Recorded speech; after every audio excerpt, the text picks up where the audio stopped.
Hello, everybody, and welcome to this week's episode of I Cast Fireball, an actual play 5e D&D adventure where we go through the campaign Tyranny of Dragons.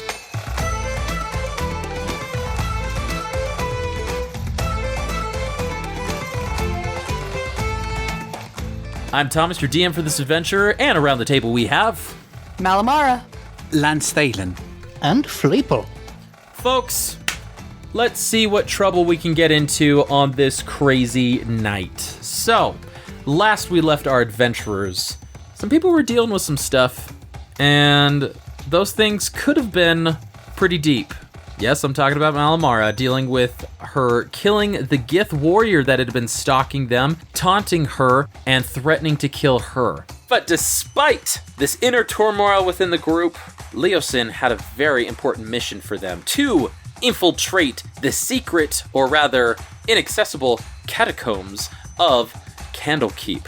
They decided to take on this mission, and with the help of Fleeple casting Produce Flame, propelling themselves deeper into the earth, they came across the entrance to the forgotten portion of the library. After successfully crossing a rickety old bridge, even just barely, they encountered a barrier with Zaza's help, preventing them from gaining access to the main portion of the library when they heard a voice calling from the other room. And that is where we jump in for tonight's adventure. So, Mal, Lance, Fleeple, all of you are at this reddish barrier preventing you access into the library itself when you hear a voice from the other room call out to you. Oh, goodness. Well, I feel like it would be terribly unkind of us to keep this individual waiting, but also it could be a trap. How? Yes, it could be. How are we supposed to get to them? There's this barrier. Could you let down your barrier? The voice calls from behind you and goes, I'm just in the room next to you. You have to come in and check in before you go to the library. I thought it was past the barrier. Okay. Yes, please. I'm sorry if that was unclear with my recap here. Your voice just travels. You're an excellent thrower of your voice. We thought it was this way. Put you back here. Okay. Well, come in. Come in. Yes, a librarian has never been evil to my knowledge, so let's go for it. Oh, you haven't met some librarians. I appreciate the Sanderson call-out. Hey.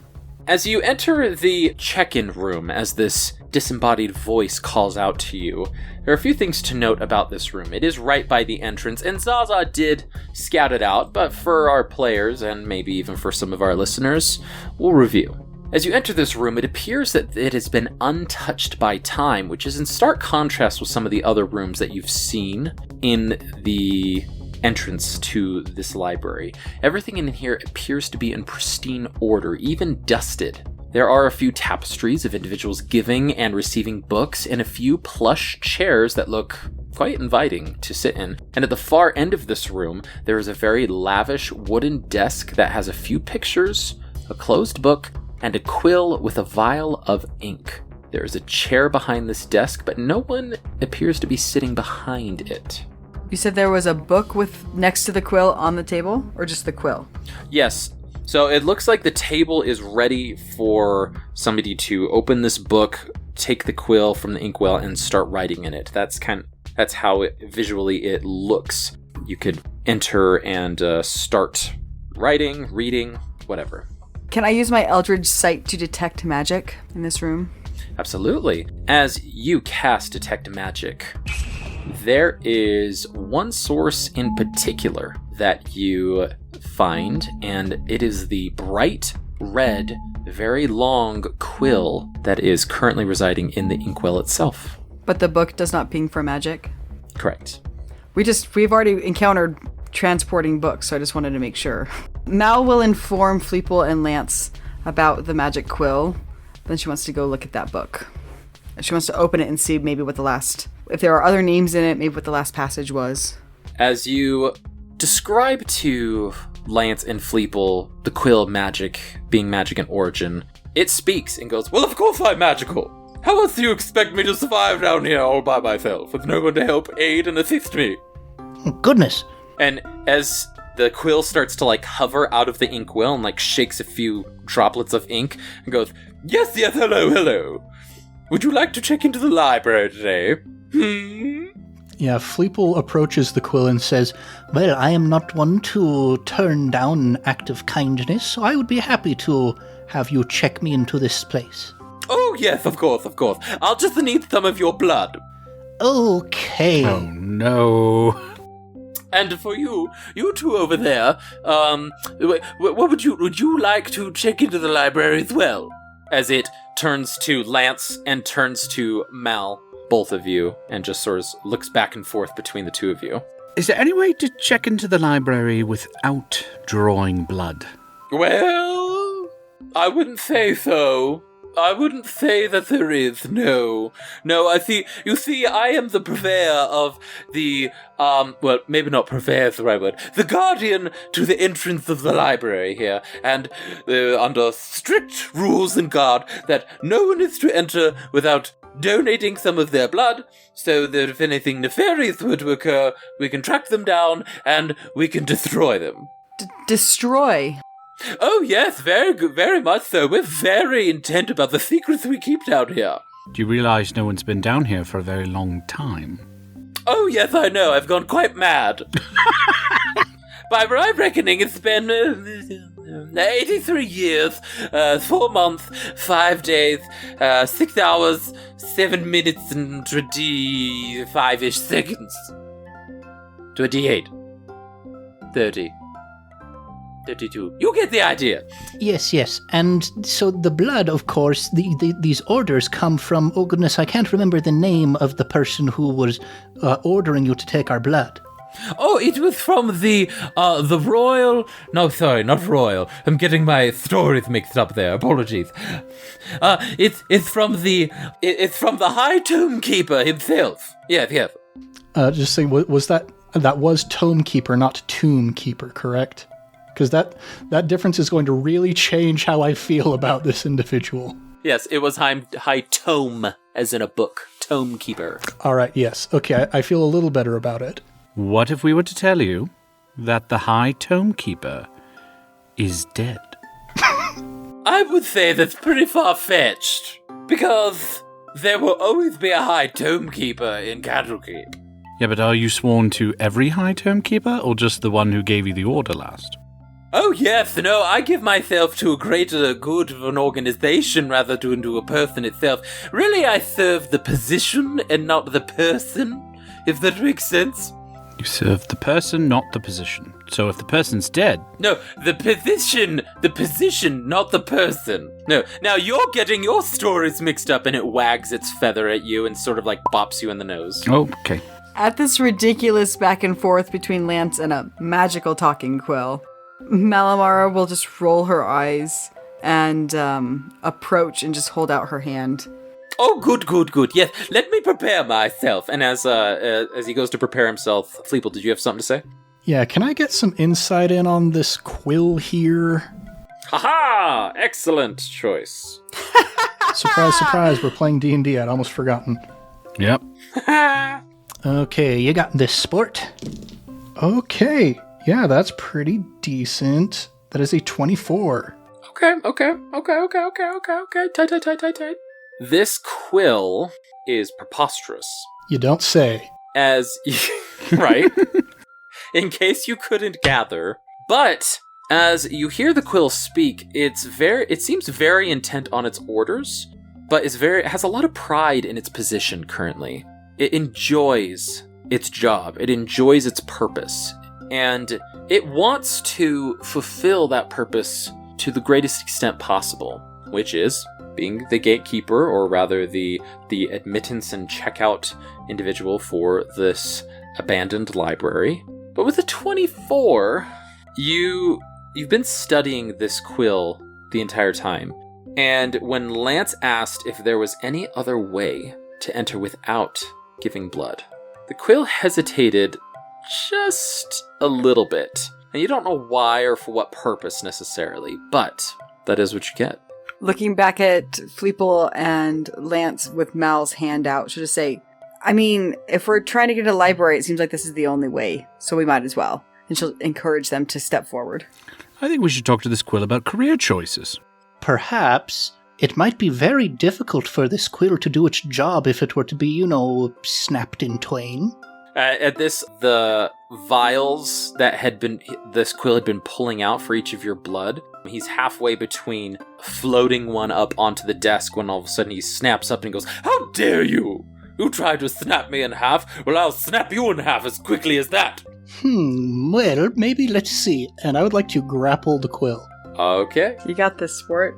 You got this, spurt. Let us have a grapple check. There's something that tells me this quill doesn't necessarily have great athletics or acrobatics. It's true. So we will see how this works out. I mean, granted, my athletics is not great. It's a -2. Well, it's probably better than a quill. Okay, I've got a 14. Rolled a 2 on the dice. Boom. Nice. The pen is mightier than the sword, but nothing's mightier than Fleeple. Hey! So, with my renewed youth and vigor, I clutch the quill from out of the air, and let the vial shatter on the ground. And I hold the quill between my two hands and start kind of flexing it slightly, and I'm like, It would be such a pity if there was absolutely no other way for us to get into the library. Good heavens, what are you doing here? You unhand me. This is outrageous here.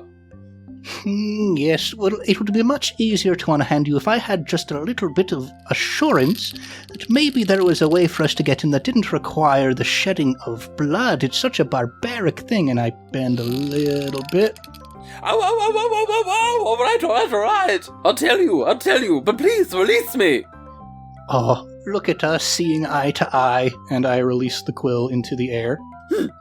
And since the quill has no hands, like a dog shakes its fur to get the water off and to sort of like unfur, like to fluff up the fur. Yeah, to fluff up its fur. It does that with its whole a long feather and just shakes and well, I just want to say I'm very hurt right now. I'm very distraught and very hurt. You're the first person I've seen in 80 years. I can't even remember how much time. I've lost count. That's how upset I am. That's how distraught I am. Imagine how hurt I would be if I had to lose blood. Well, I was going to give it back to you, of course. It was for me to keep always. I don't want my nasty, dusty blood getting put back into my body after you're done with it. Well, I wouldn't put it in your body. I would give you the Look, I was merely going to take your blood, so there was no funny business inside the library. Then when you checked out, I would give the blood back to you. But, well, you know that I've been here by myself for quite some time, with only me and Mimi Lachey over there. And you see the chair sort of like perks up, and like two eyes open up on the seat, and like look around. Yes, no, it's all right, Mimi. You can go to sleep now. And the eyes just sort of like close. There's a mouth that opens and yawns before settling down into a chair. Yes, me and Mimi, we've been quite lonely here, and I've been compiling some stories of my own. I seem to have hit a writer's block, if you will. You're a writer. But I am a quill, aren't I? Well, of course you are. I write things. We sympathize with you. You're just being taken advantage of by a system that doesn't appreciate its workers. You should band together. You should create like an organization to support your rights of being represented and having your views known. I will not have you knocking against the library here. I'm merely stating. I just wish I had a little bit more company is all. Well, goodness, had I known that you were an artist, I mean, they've probably asked you to write just for exposure, haven't they? The thing is, the only things that I am actually have written are an analysis of each of your blood, not your blood, but of people's blood to sort of like keep a log or record. Think of it of like some sort of card that when you checked in and checked out of a place, I document those instances and sort of write demographic information about the individual. What I'm trying to say is I'm trying to get into fiction rather than non-fiction here, and nobody's asked me to write any literary works, anything like that, you know. And at that, like, the feather curls around and sort of like shuffles in the air in front of all of you. Well, I mean, I always love a good romance, so I think you should maybe use the demographic information that you've gathered together to maybe compile a mystery adventure romance, if you will. Two unlikely people brought together in unlikely circumstances. While they're prattling on with the quill, Mal is going to sit up on the desk and pick up that book and start flipping through the pages. Sure. Absolutely. As you do this, the Quill is not interested in you reading it. There are a few entries in here that are exactly as he states. There are some names, like one of them is Sir Reginald, human, male, age 47, and then sort of a description of them, like scar over the left eye. But then in the description, he's gotten quite verbose and actually has gotten quite good at pulling out information about the individual themselves. So like tendency towards gambling, but a possibility of a turnaround in his future. Go ahead and roll me a Arcana check. You know who has really good intelligence? Not me. That's a 12 with a -1. Okay. 12's not too bad. Easy enough as you're reading through some of these entries, although you don't maybe get as much as you could have received as you spend some more time in this, but there are some insights in here that are definitely not from a cursory glance. So there are some things about like lost their mother when they were a child and has shaped their future, or another entry of aspiring evocation wizard, but would suit better in the transmutation magics. Things like that. So, just something odd that you pick up. While holding the book, Mal addresses the quill. If you take... And if I could... Oh, yes, sorry, what? If you take our blood and you do this analyze thing, will you show us the results? Oh, yes, of course. Mal will shut the book, put it back on the table, and hold out her hand again to the quill. Oh, we're back to this again. Wait, what's happening? I see. I'm interested to know what the magical quill is going to say about my blood. This is not... Someone can't just take your blood and know your genetic background and maybe potential habits that you might have and form and where your family ancestries... This isn't like a test. That's impossible. That's exactly what I do. Well, you should market this. You should, like, sell it or something so people can find out more about themselves. Oh, hush. Give me a minute here. And he starts to pull all the vials out and a piece of paper next to each vial in front of each of you in particular. We've just turned this into Fantasy 23andMe. He's like an Ancestry.com. Have an hour special going over like, I didn't know I was Dutch. What? My family has a heart condition? Episode 1 of Relative Race, we're going to go across Faerun finding our relatives. That's what I was thinking. Fleeple, you have a cousin you never knew. Fleeple is a 10th cousin 3 times removed from Tiamat. So yeah, now that we've actually heard what this quill is planning on doing with the blood, like he's planning on actually giving it back, I do feel a little less bad about the idea of kind of going along with it. And I also do feel a little sorry for the fact that I accosted this individual. So I look at Mal, and then I look back towards Lance and give a little shrug, and I hold out my hand as well. Wow, this has been an interesting turnaround of things. I can tell that you're the leader here, as he points towards Mal, and you get these two hoodlums to do what you will. You should hold on to that. They seem like they could use a good direction here. You must be the favorite. You must be the favorite here. She is the dragon slayer, so we have to defer to that. Okay, we don't need to keep... Dragon Slayer! Don't spread the legend more. My goodness!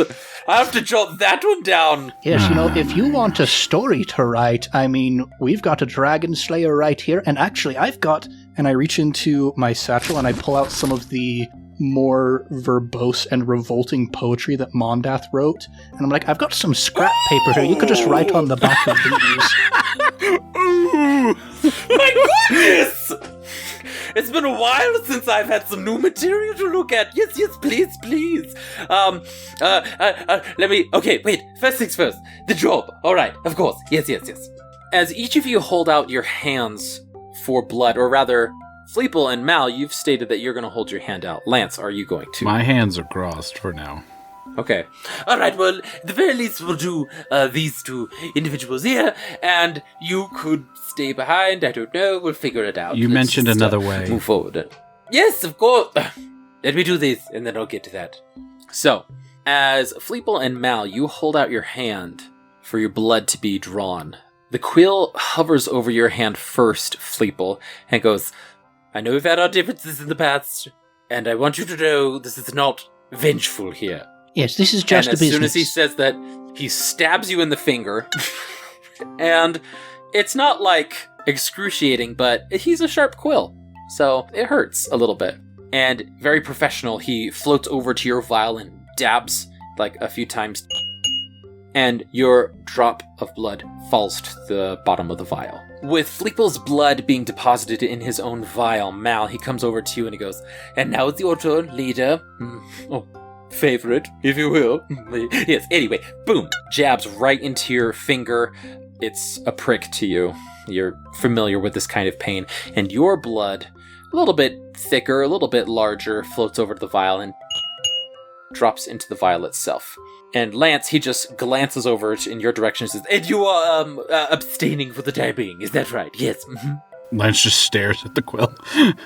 After a pregnant pause of nobody saying anything. All right then, yes, okay, let's, here we are. and he goes to both of your blood here.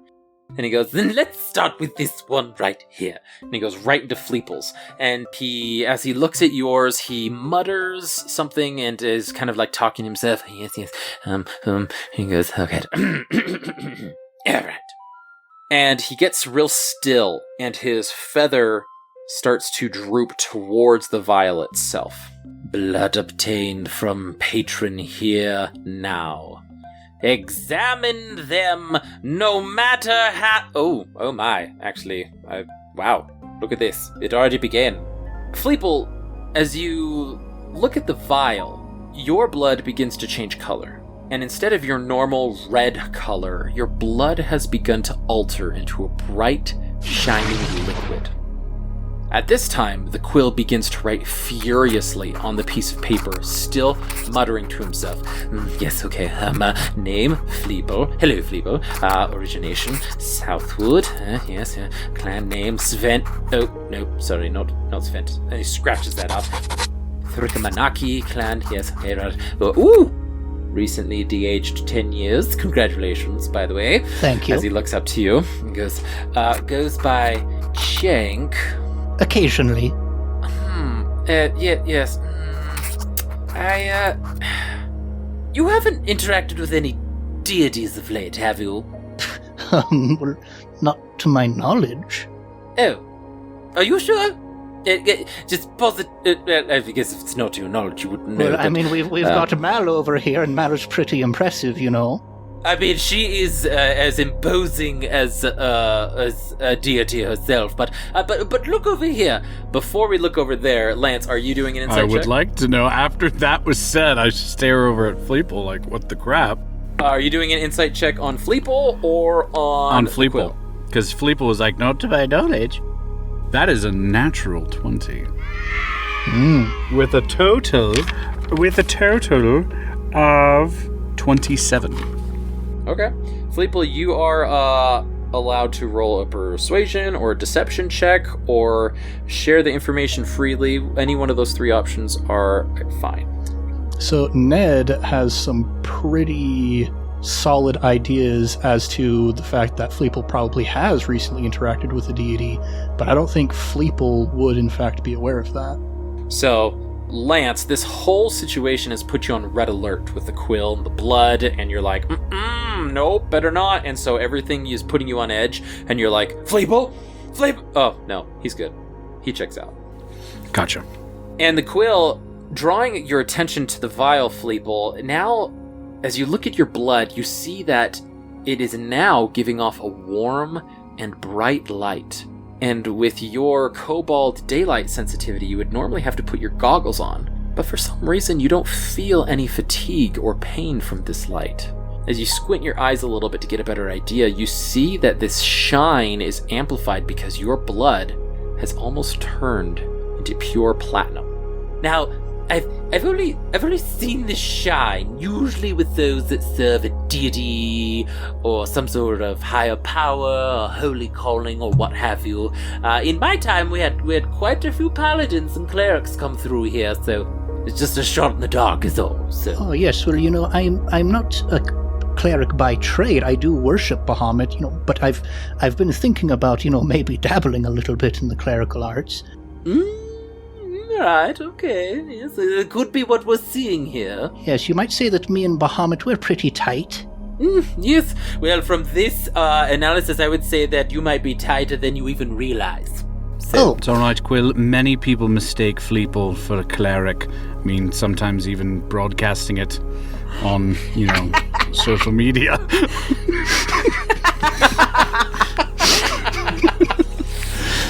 Oh, man. So with that, the quill, he goes, he finishes these notes as he's been talking to you and sort of gets halfway down the paper and just goes, all right. Well, now let's see. We'll go to you, Miss Leader here.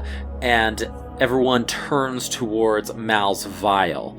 Mal, your vial, during Fleeple's conversation, has actually moved.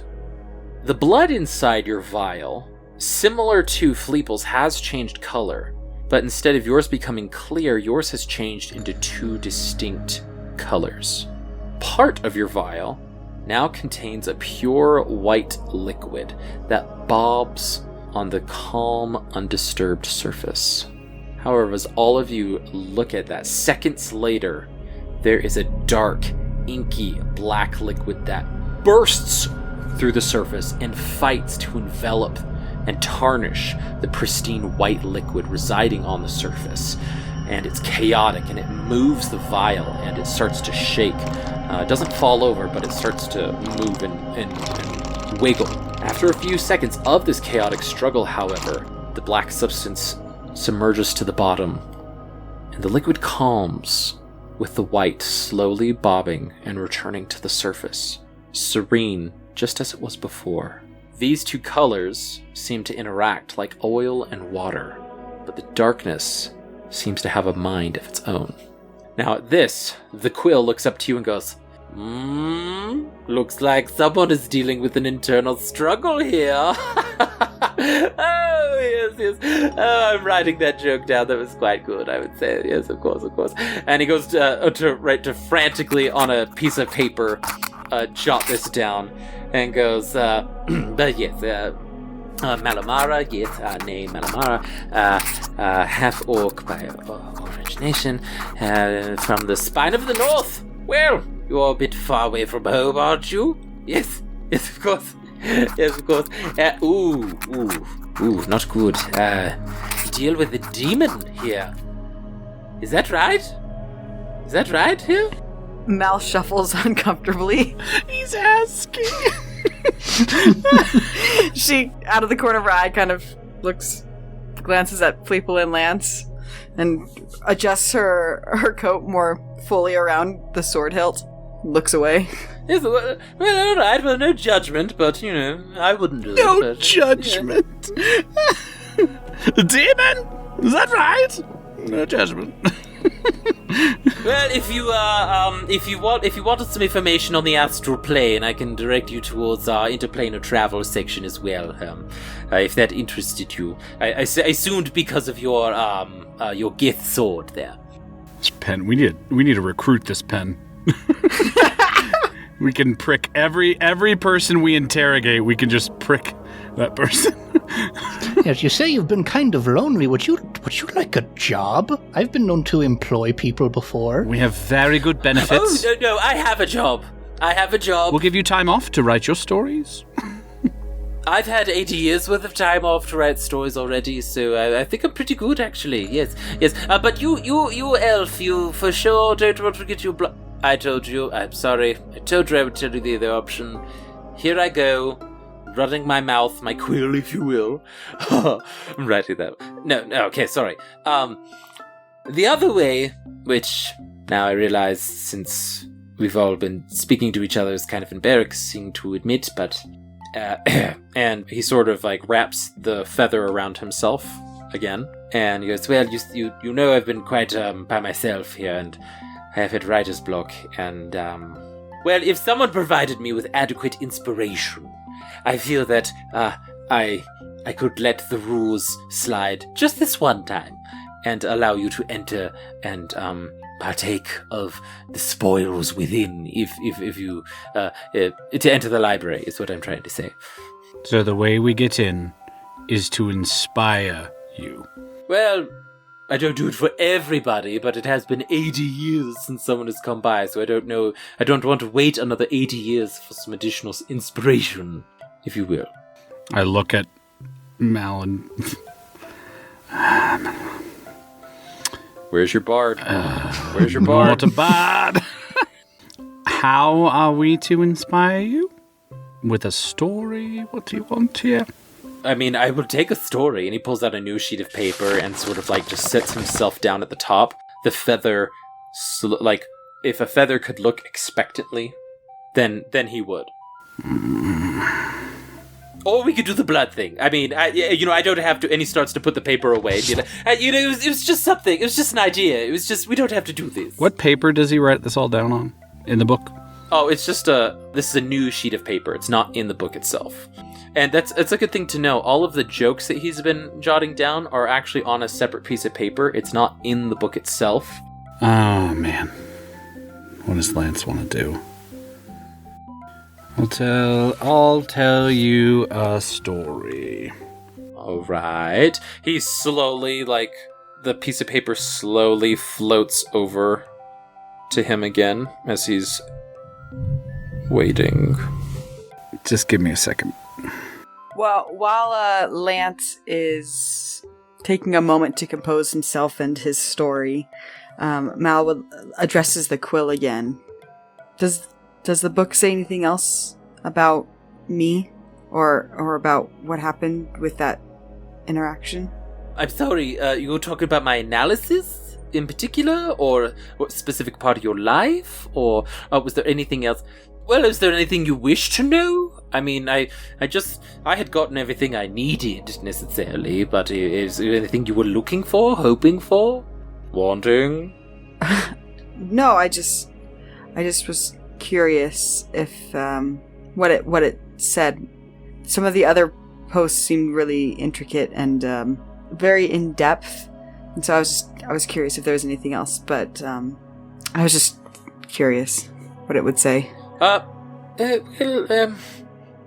Give me a second. Let me see if I can discover a little bit more here.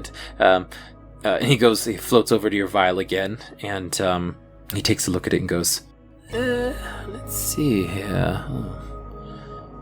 Yeah, well, there's the demon part. We already established that, and the sword, and oh my, I'm terribly sorry.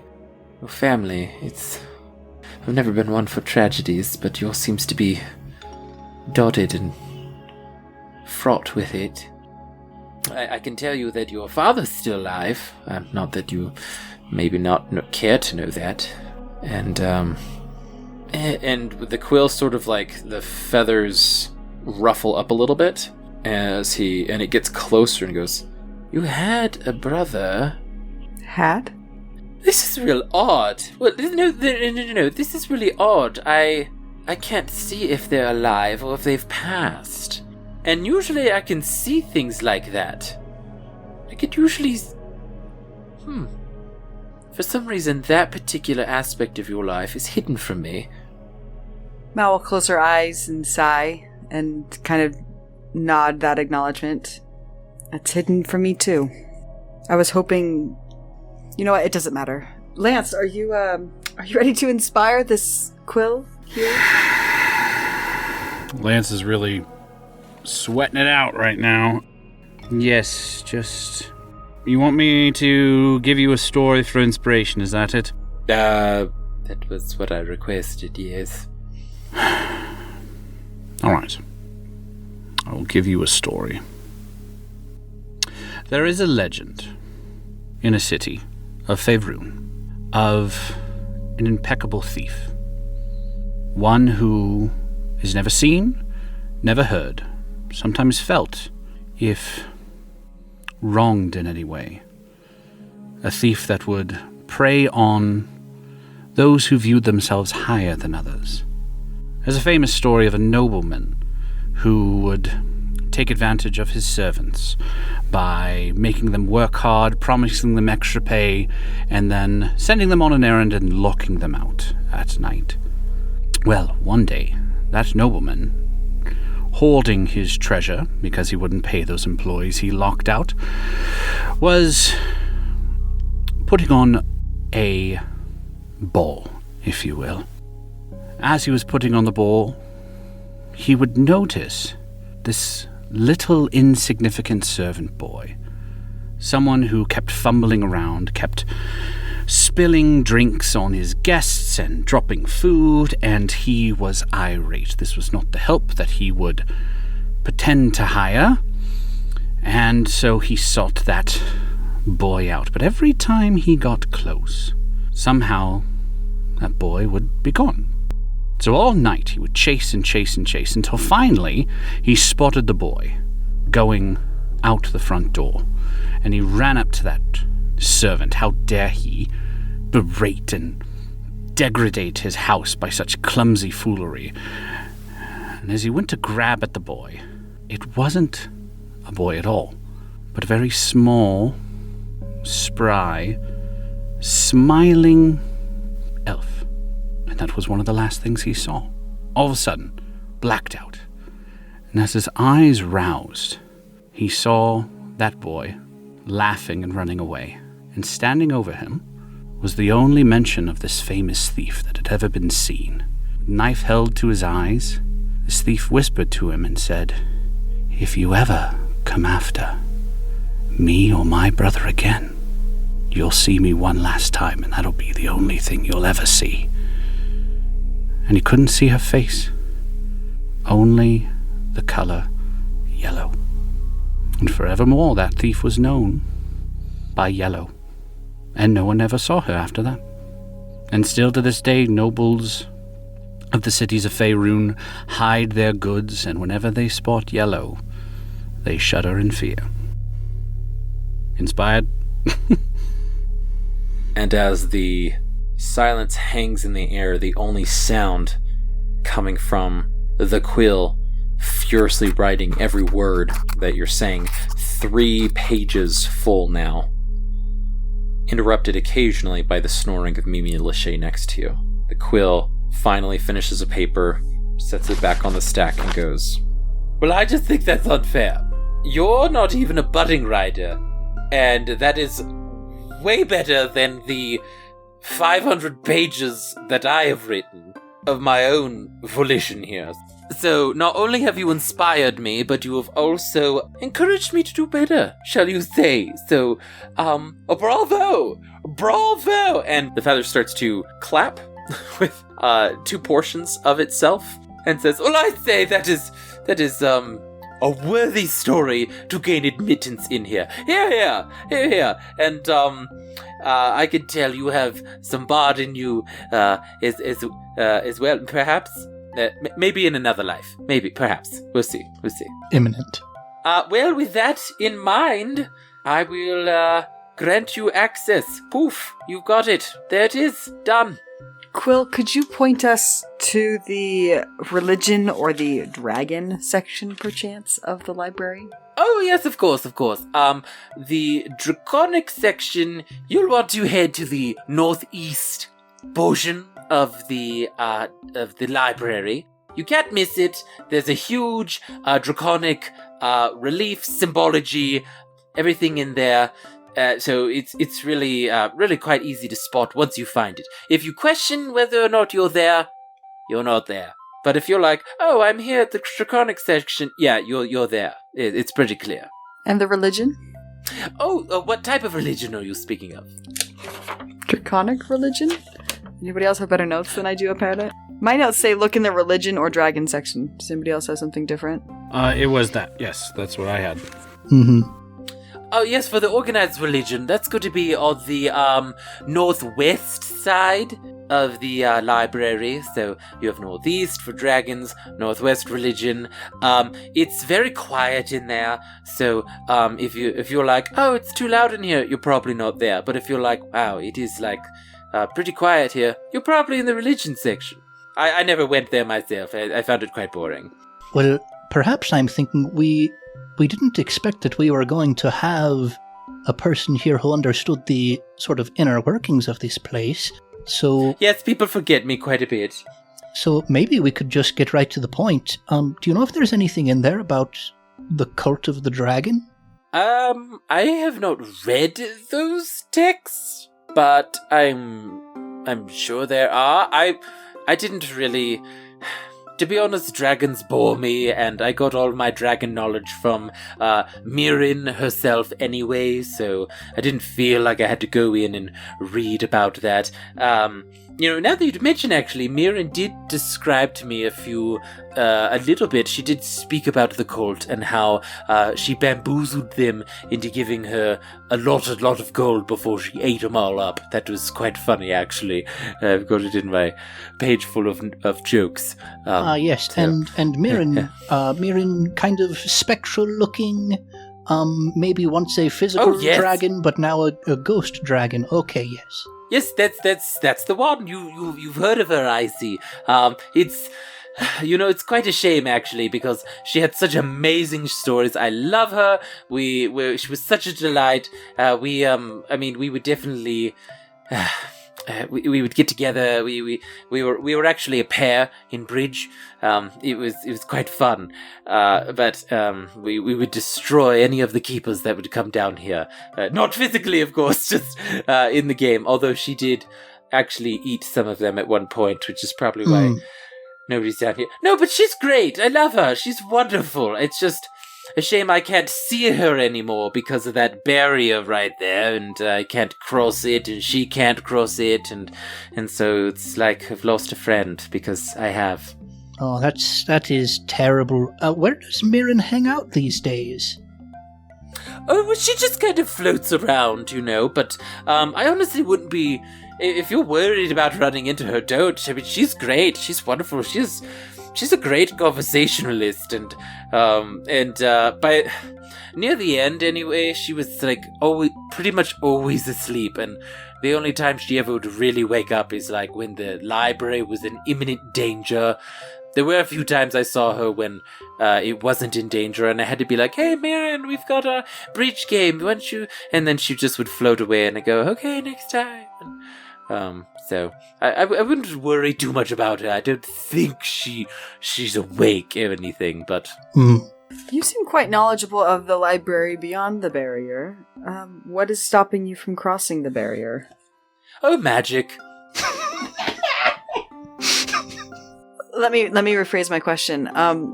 Why could you do it before and no longer can? Is the barrier new within the past 80 years? Why did it change?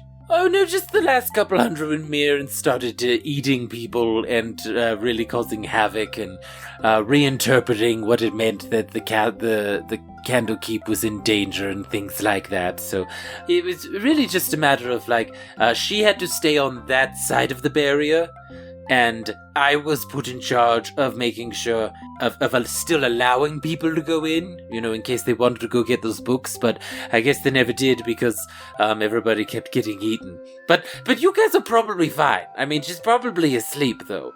I wouldn't think... I mean, I'm going to put my quill in my mouth now. Before we go in past the barrier, if these two want to keep talking to this quill, they can. Mal is going to take one of the corners of this room and take her incense and chalk and draw out her transmutation circle and ritually cast that Find Familiar to change Zaza from an imp to a pseudo-dragon. Ah, excellent. So, it takes about 10 minutes, I believe is what we decided. And so after 10 minutes of the quill discussing some of this stuff, bringing up some new ideas, and being like, but why yellow? Couldn't it have been like a more vibrant color, like pink or neon orange or things like that? No, yellow's the color. Yellow's the color. That's how the story ends. The nobleman had all his stuff stolen out of his home. He went broke. He was laughed out of society. And yellow. That's it. That's all I'm saying. Yeah, I might take some creative liberties. But at that same time, Zaza changes from an imp to a pseudo-dragon. And right before it, Zaza's like, really? You making me change? Again, you don't want me as a... And then into a pseudo-dragon. Then Mal will give her whistle to...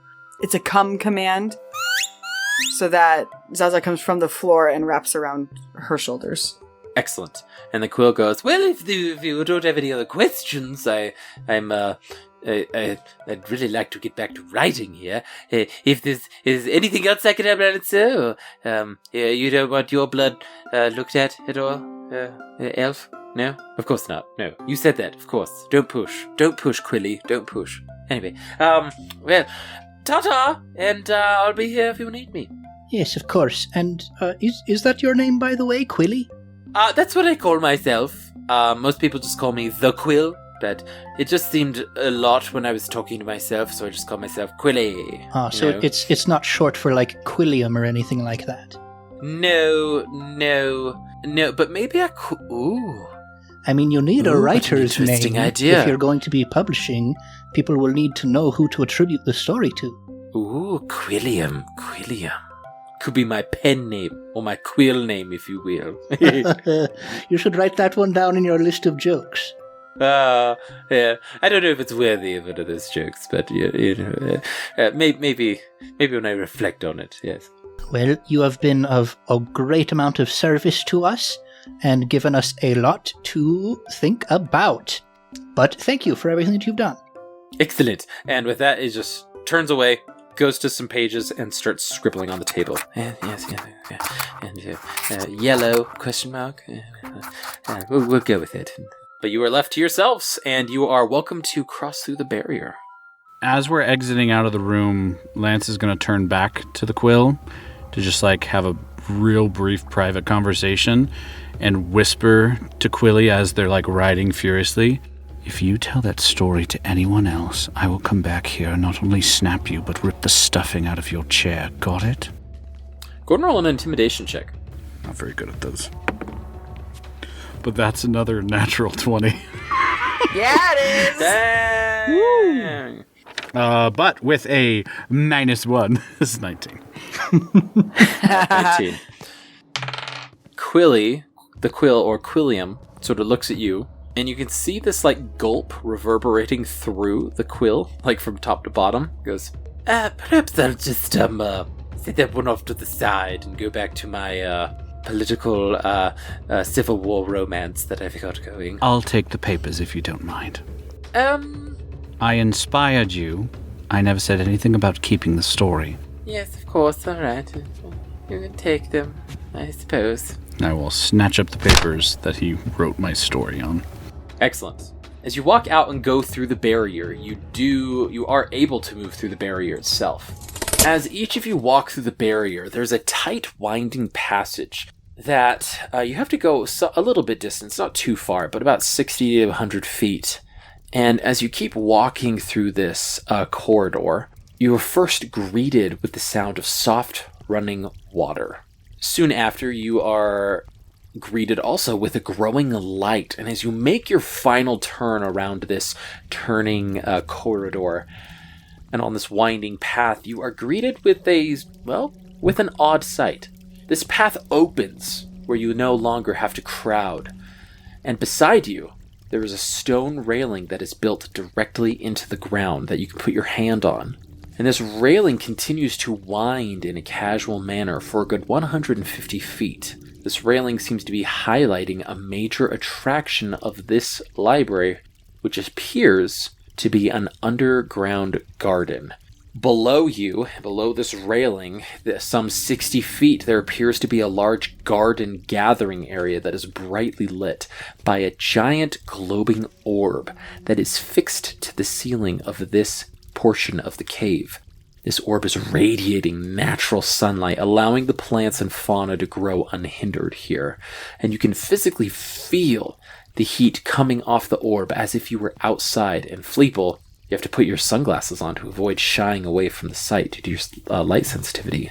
This area below looks like it was some sort of garden or gathering area where patrons could come, relax, and listen to the running water while reading up on some of their ancient knowledge, but pulling your eyes away from the garden below, you see that the winding path branches off into two distinct areas.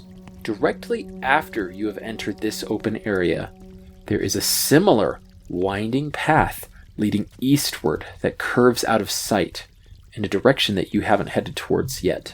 The other area is a set of iron double doors that are at the end of the winding railed path, roughly about 150 feet away. But you seem to have officially entered the abandoned section of Candlekeep Library. And that is where we're going to end this week's episode.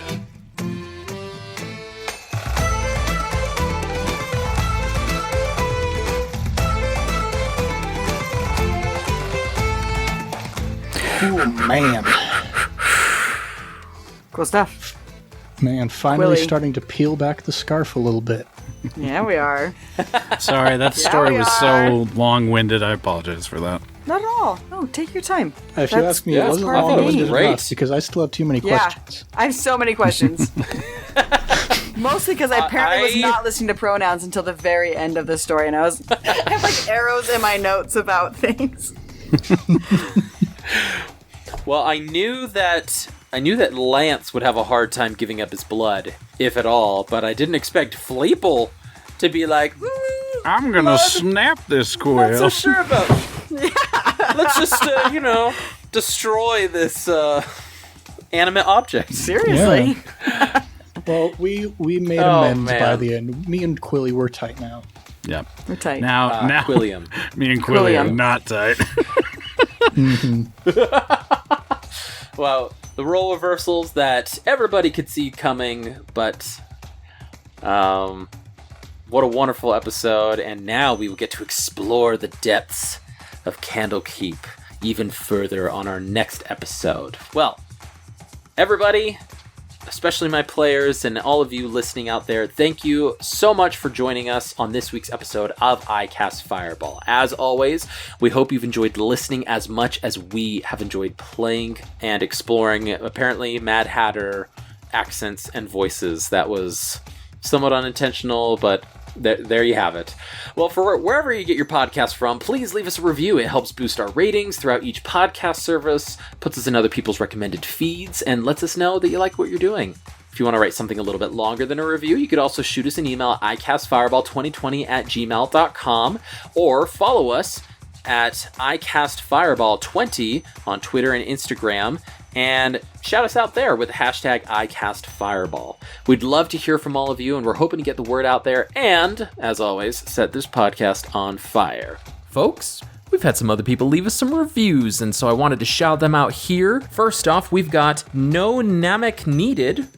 I hope I said that right, but their review on Apple Podcasts said, Faith Restored. They give us a 5-star review. They mentioned at the very end that they don't normally give reviews, but that we earned it over here, and we really appreciate the review. I myself don't give reviews out as well, and so I don't take that lightly. Thank you so much for the 5-star review. Similarly, we've got Dragoness3321. They said it's a great D&D podcast. It can be hard to find a swear-free D&D podcast, that it's a perfect family-friendly family-friendly D&D podcast. We definitely try to keep it swear-free and try to make it accessible for most of the people in the family. So thank you so much, Dragoness through 321. Also, we had Jared reached out to us not too long ago on Instagram, and within a week and a half had completely caught up on all of our episodes. So Jared, wow, thank you for the dedication, and so glad to have you along for the ride. Lastly, I just want to say thank you to everybody. We've posted on our social media, but we recently hit our 1-year anniversary.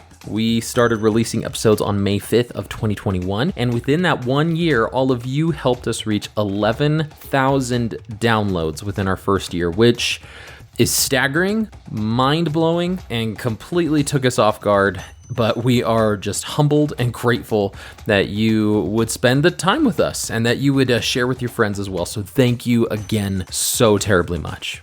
As always, though, just want to give a quick shout out to our sister podcast, Improv Tabletop, where our resident kobold, Ned, takes a turn as a GM and runs through many 1-month adventures using the Fate Accelerated system, but also the new published Avatar Legends tabletop system. Both are incredibly fun, whether you like Avatar, The Last Airbender, or The Legend of Korra, or you just like fun, wacky improv situations.